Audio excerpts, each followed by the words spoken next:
cumpliendo un nuevo aniversario de la creación del primer gobierno patrio de la República Argentina. Va a ser el tema central de este bloque y lo vamos a dialogar con un especialista. Estamos hablando de Esteban Tito Domina. Tito, ¿cómo estás? Muy buenas noches. Hola Gabriel, buenas noches. Gracias, Tito, por este contacto digital con Meridiano 64. Contanos, Tito, ¿qué pasó ese 25 de mayo en nuestro país, lo previo y también lo que estaba ocurriendo aquí en Córdoba? Claro, porque en los manuales, en la evocación, se lo considera como la Revolución de Mayo. Y yo busqué, Gabriel, en el diccionario que el significado de revolución. Y dice así, cambio violento y radical de las instituciones políticas de una sociedad. Cambio violento y radical. Entonces, uno podría, a partir de lo que planteas, preguntarse si fue realmente así, una revolución violenta y radical, y más o menos, porque en realidad fue el comienzo de un proceso, del proceso independentista, el primer paso, el primer acto. Por eso no puede de ningún modo considerarse, Gabriel, que el 25 de mayo empezó y terminó todo, porque no fue así. Fue un primer paso y los mismos protagonistas fueron muy cautos en cómo seguir, digamos, avanzando por ese camino y con visiones diferentes. Porque vos y tu audiencia saben que ahí nomás aparecieron las primeras internas, la disputa entre Moreno y Saavedra, o sea que hay que ponerlo en el justo contexto y, Gabriel, apartarlo de ese relato, con todo respeto, ese relato naif que se instaló y que se replica en las fechas patrias, la estética de los homenajes, pero porque fue un evento eminentemente político, ¿no? ¿Podría ser que lo tomemos como una concepción o una acepción de subvertir el orden? Bueno, sí, porque estaba vigente el orden colonial, que era un formato muy rígido, empezaba por el rey, el virrey y las instituciones coloniales, el cabildo, la Real Audiencia, todo regido por las leyes de Indias, como dices, un orden que regulaba todo, donde había castas, segmentos sociales, la élite superior era la que, digamos, tenía participación en las decisiones políticas, el grueso, la mayoría de la población estaba alejada, la mujer no tenía ninguna participación. Ese era el estado de cosas. Y ahí comenzó el cambio, como dijiste, subvertir el orden. Bueno, se empezó porque se apartó al virrey, que era nada menos que el representante del rey. Se llamaba el virrey Baltasar Hidalgo de Cisneros y fue destituido, digamos, en el 25 de mayo de 1810, reemplazado por la primera Junta de Gobierno. ¿Podés contarnos, Tito, cómo era la vida de aquellos años, cómo eran los derechos de las personas, de los trabajadores? ¿Había o no había esclavitud en la República Argentina, las castas, los títulos de nobleza, demás cuestiones?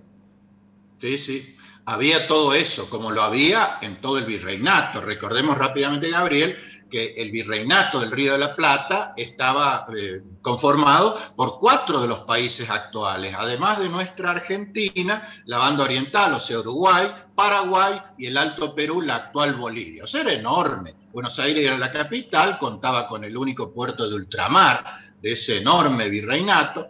¿Y cómo era la sociedad, como lo planteas? Bueno, era de segmentos establecidos, la clase superior, la élite superior eran los españoles, un pasito más abajo los criollos, o sea, americanos hijos de españoles, y después venían las llamadas castas, ¿no es cierto?, frutos del cruzamiento étnico, mestizos, mulatos, zambos, indios, como se le llamaba a los pueblos originarios, y los negros allá abajo, ¿no es cierto?, esclavos, había esclavitud, había tráfico de esclavos, naturalmente.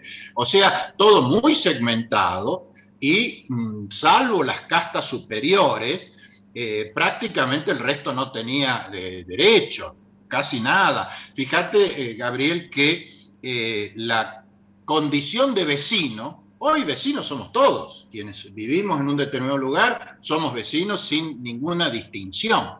En ese momento, la chapa de vecino era restringida a una minoría. Había que tener linaje, pureza de sangre, porque estaba muy presente el asunto, había inquisición también acá. Entonces tenías que tener propiedades, un oficio decente, entre comillas, como se decía, no cualquier oficio o profesión estaba admitida, en fin, una serie de requisitos que solamente, bueno, respondía a una élite, que era la que tomaba las decisiones. ¿Por qué me detengo en este punto, Gabriel? Porque fue un cabildo abierto, que era la reunión de vecinos. El cabildo abierto era una circunstancia extraordinaria donde se convocaba a los vecinos, o sea que había que acreditar esa condición. Y ese cabildo abierto del 22 de mayo fue el momento más importante de la semana de mayo, porque en realidad después de un delay, podemos decir un delay hasta el 25, pero la decisión, el triunfo, entre comillas, del núcleo patriota es el 22 de mayo. Y ahí fue una reunión de vecinos. Acudieron nada más que 250 personas, 250 hombres, porque las mujeres no podían ingresar a esa categoría. Imagínate que en una población, en ese momento Buenos Aires ha tenido 50.000 o más habitantes, solamente se cursaron para ese cabildo abierto que iba a tomar una decisión tan importante, 450 invitaciones, y acudieron 250. Esa fue la gente que decidió el cambio, la circunstancia de apartar al virrey y avanzar hacia la designación de una junta. Lo de vecino que vos decías recién, como para dejarlo en claro, serían las personas que podían tener participación ciudadana, no del vivir en la proximidad de alguien, sino que ejercer el rol de ciudadano. Tal cual, ejercer cargos públicos, porque era frondosa la burocracia española, era muy abundante, porque había mucho empleo público, el cabildo, la Real Audiencia, en fin, todos los órganos que hacían al funcionamiento colonial, pero estaban reservados a los vecinos, y yo diría a los españoles y criollos de cierto renombre, nada más. El resto no tenía ninguna posibilidad de acceso a esos cargos públicos. Teniendo en cuenta la situación del país, la producción y demás cuestiones, ¿de qué jugaba Inglaterra? En términos futbolísticos hablando, ¿no? Bueno, está bueno, el planteo está muy bueno tuyo, porque hay dos circunstancias, Gabriel, que hay que poner sobre el tapete para entender la Revolución de Mayo o las jornadas de esos días. Una es la situación de España, lo que estaba pasando en España, porque si uno no pone en espejo lo que pasaba en España, no se entiende lo que pasó acá y por qué en ese momento. En España, el rey Fernando VII de los Borbones estaba impedido de ejercer el reinado porque había sido apartado por Napoleón Bonaparte, que había invadido España y se había quedado con el trono, y lo había puesto a su hermano, José Bonaparte, rey de España. Entonces en España había una vacancia que intentó suplir una llamada Junta de Sevilla, de Andalucía, y también Napoleón la pasó por arriba, y ahí es donde se produce ese vacío de poder que los de acá, el núcleo que estaba impulsando el cambio político, aprovechó en 1810. Esa es una cosa. Y la otra es la que está señalando. Siempre Inglaterra anduvo, digamos, poniendo fichas en el tema porque le interesaban mucho las colonias americanas. Estaba instalada la polémica, Gabriel, en cuanto al libre comercio o librecambistas versus monopolistas. Recordemos que España establecía un régimen monopólico, o sea que obligaba a comerciar solamente con la metrópoli que era España, y eso no gustaba o no caía bien a muchos hacendados. Moreno ejercía la representación de los hacendados, fue el que le puso voz, digamos, a los librecambistas.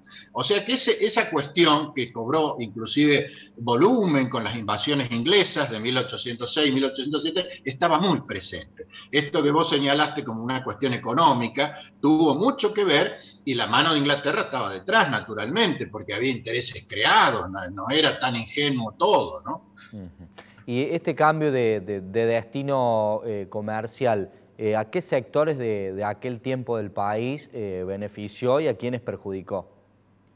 Bueno, la actividad principal era la exportación de productos de la tierra, como se llamaba, y sobre todo de la vasta llanura pampeana que rodeaba Buenos Aires, donde crecía el ganado así naturalmente. Entonces la industria, los commodities, digamos, Gabriel, más importante eran los cueros, el cebo vacuno, la grasa, los productos derivados, sobre todo los vacunos, porque la actividad agrícola era más bien para consumo interno. Eso eran los commodities, tendría que ser, los cueros eran, qué sé yo, la soja de hoy, muy apreciados, ¿no? Porque eran productos que tenían alto valor en el mercado. Entonces, ¿qué querían los hacendados, los exportadores, los comerciantes? Bueno, libre comercio, poder vendérselos al mejor postor, como vulgarmente se dice. Así que eso instalaba un ruido que sabía tener traducción política, ¿no? Porque el monopolio español era el límite. De todos modos, también te aclaro, Gabriel, que el monopolio era naturalmente burlado. O sea, el contrabando en esa Buenos Aires colonial estaba naturalizado, o sea, era una actividad tan rutinaria como lucrativa, pero indudablemente la cuestión esta que estamos mencionando sobrevolaba sobre la cuestión política que tenía más que ver con, entonces ahí sí, con las ideas de la Revolución Francesa, con quienes estaban en esa vanguardia, porque como toda revolución requiere una vanguardia, Gabriel, siempre pasó en la historia de la humanidad, y en este caso la hubo. Era el grupo que se reunía en la Jabonería de Vieites, mira, solo la enunciación de los nombres te va a dar la pauta de las espaldas que tenía esta gente, Manuel Belgrano, Castelli, French, Beruti, Nicolás Rodríguez Peña, Hipólito Vieites, todos ellos eran los que impulsaban, pero no dejaban de ser una élite, ¿no es cierto? Porque el pueblo recién aparece después. Parece que no ha cambiado tanto, Tito, la historia, con esto que decías vos del contrabando y la situación que vive hoy la República Argentina. Me falta preguntarte por Córdoba, esa provincia tan estratégica, tan estratégicamente ubicada. Mira, cuando juran los miembros de la Junta, cuando finalmente, después de las ida y vuelta, termina conformándose la Junta, juran. Viste que ahora se jura por Dios, la patria, los santos evangelios u otros juramentos. En ese momento era fidelidad al rey de España, ese era el juramento. Y de hecho juran por Fernando VII. Entonces uno puede preguntarse, pero es muy loco, ¿cómo es? Lo han echado al virrey, que es el representante del rey, y terminan jurando fidelidad al rey. Bueno, esto tiene que ver justamente con ¿qué? Con que el virreinato era enorme, extenso, y ellos no tenían ninguna certeza de cómo iba a reaccionar, porque no se sabía si esta novedad, cuando cundiera en ese territorio enorme, iba a generar adhesión o no. Y acá vamos a Córdoba, que es lo que planteas vos. En Córdoba fue donde estalló la primera, digamos, contrarrevolución, como suele ponerse ahí en los manuales, no solo en Córdoba. La mayoría o buena parte de las provincias, la banda oriental, Paraguay, el Alto Perú, se opusieron. Otros cabildos adhirieron, pero la mayoría. Y en Córdoba se plantó la autoridad colonial. Acá vivía Santiago de Liniers, héroe de la Reconquista, y en Córdoba le dijeron no a la Junta de Buenos Aires, y prefirieron mantener lealtad al rey de España.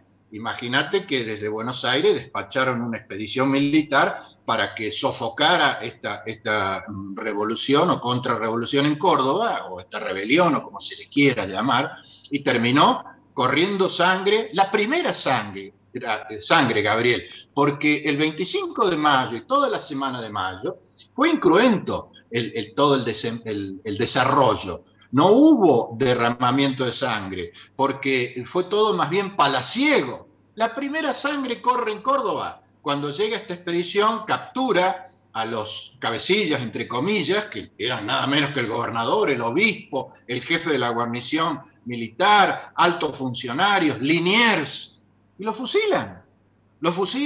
O sea que eso fue una represalia muy fuerte, deliberada, ¿no? Porque ¿qué dijeron Moreno y Castelli, los que dispusieron esto?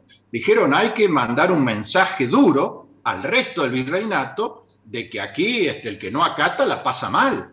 Y se lo fusiló, y nada menos que a estos personajes. Estamos hablando de gente de alta jerarquía. empezando por el propio Liniers, que era un héroe en ese momento. Es como decir, perdón, salvando la distancia y vulgarmente, era como fusilar a Maradona, por decir, en el sentido de que era una figura muy popular. Y eso pasó. Y después de que se marca la cancha, a ver de qué lado estás, y ya si estás del lado de España, tenés chances de recibir algún balazo, ¿cómo se comportó el resto de Argentina, del ex virreinato? De a poco, cuando cundió la idea de la independencia, los objetivos últimos de la revolución, se encolumnó, salvo donde hubo guerra, el Alto Perú, el Paraguay recorrió su propio camino. Fíjate cómo se va desmembrando el virreinato. La banda oriental, bueno, estuvo allí también con su propio proceso, y el resto se fue encolumnando, aportando a los ejércitos de la patria, asumiendo la causa de la independencia. Ya después van entrando en la escena personajes fundamentales, gigantes de la historia, como José de San Martín, como Martín Miguel de Güemes, y ya estamos en medio de una guerra mezclada con la política, con idas y vueltas, marchas y contramarchas. Pero en Córdoba, por ejemplo, Gabriel, el pueblo se encolumnó rápidamente. De todas maneras, fíjate el detalle, el recelo de Buenos Aires sobre Córdoba persistió. En los años siguientes a la revolución, prácticamente Córdoba podríamos decir que estuvo intervenida, porque a los gobernadores los designaban desde Buenos Aires. Recién en 1815, Gabriel, 5 años después, el Cabildo de Córdoba pudo designar al primer gobernador propio, digamos, a José Javier Díaz. Y después tampoco siguió, digamos, persistió esa situación, porque siguieron interviniendo Córdoba, porque había un recelo sobre lo que Córdoba es, el mismo que se va a mantener a lo largo de la historia, porque Córdoba siempre fue un contrapunto con respecto al centralismo. Nunca acató mansamente, nunca. Es donde vos te fijes en cualquier etapa de la historia, vas a encontrar a Córdoba con un rol propio, con un alto protagonismo y con liderazgos locales muy fuertes. Varias decenas de décadas después, la isla. Tito, si te parece, hacemos... Claro. Una breve pausa y en el próximo bloque vamos a tocar algunos temas un poquito más de actualidad, si te parece. Le vamos a preguntar a Tito si está trabajando en algún nuevo libro. Tito, hiciste el último sobre Belgrano, ¿estás trabajando en algo? ¿Tenés algún proyecto?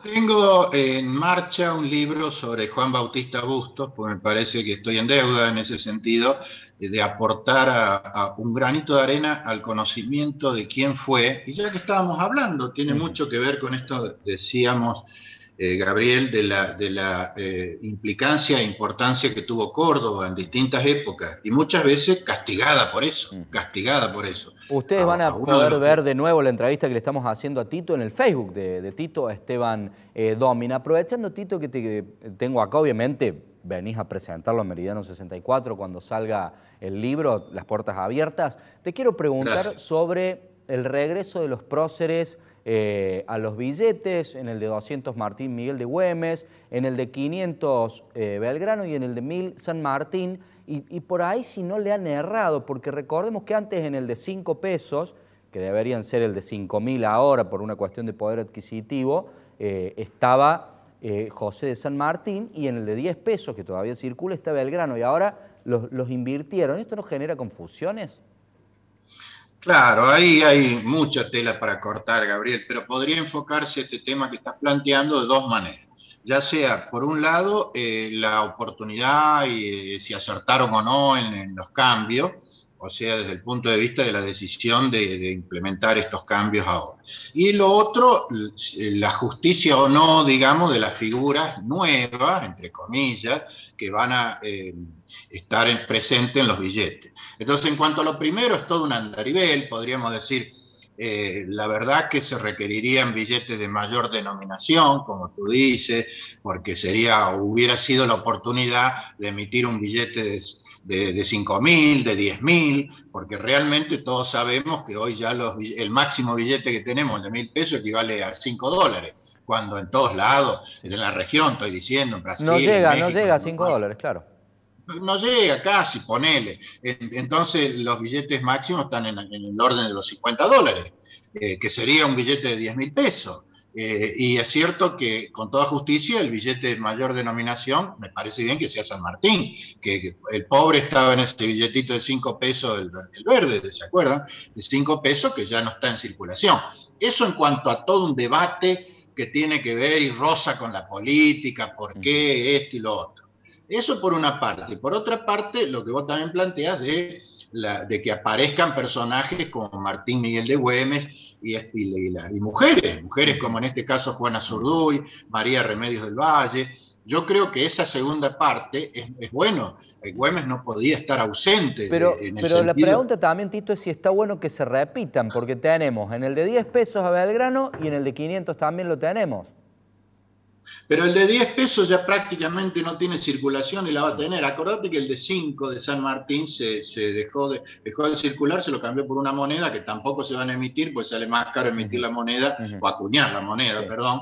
Entonces, el billete de 20 pesos, que por fin Juan Manuel de Rosas había logrado subir a la galería, que lo saquen, digamos, de ahí, de la penitencia, y en los 90 hubo un billete de 20 pesos con Juan Manuel de Rosas, que ya tampoco casi tiene circulación. O sea, quiero decir, Gabriel, voy a esto 10 segundos, que chico. Hoy en día es casi un contrahomenaje subir un prócer a un billete, porque no tienen valor. Seguro, y uno no sabe hasta cuándo van a durar y si no, Tito, van a correr la misma suerte que corrieron todos los anteriores. Tito, te tengo que cortar porque nos hemos quedado sin tiempo. Te agradezco por esta charla interesantísima y te esperamos acá a presentar tu nuevo libro. Dale, muchas gracias a vos. Buenas noches, Tito.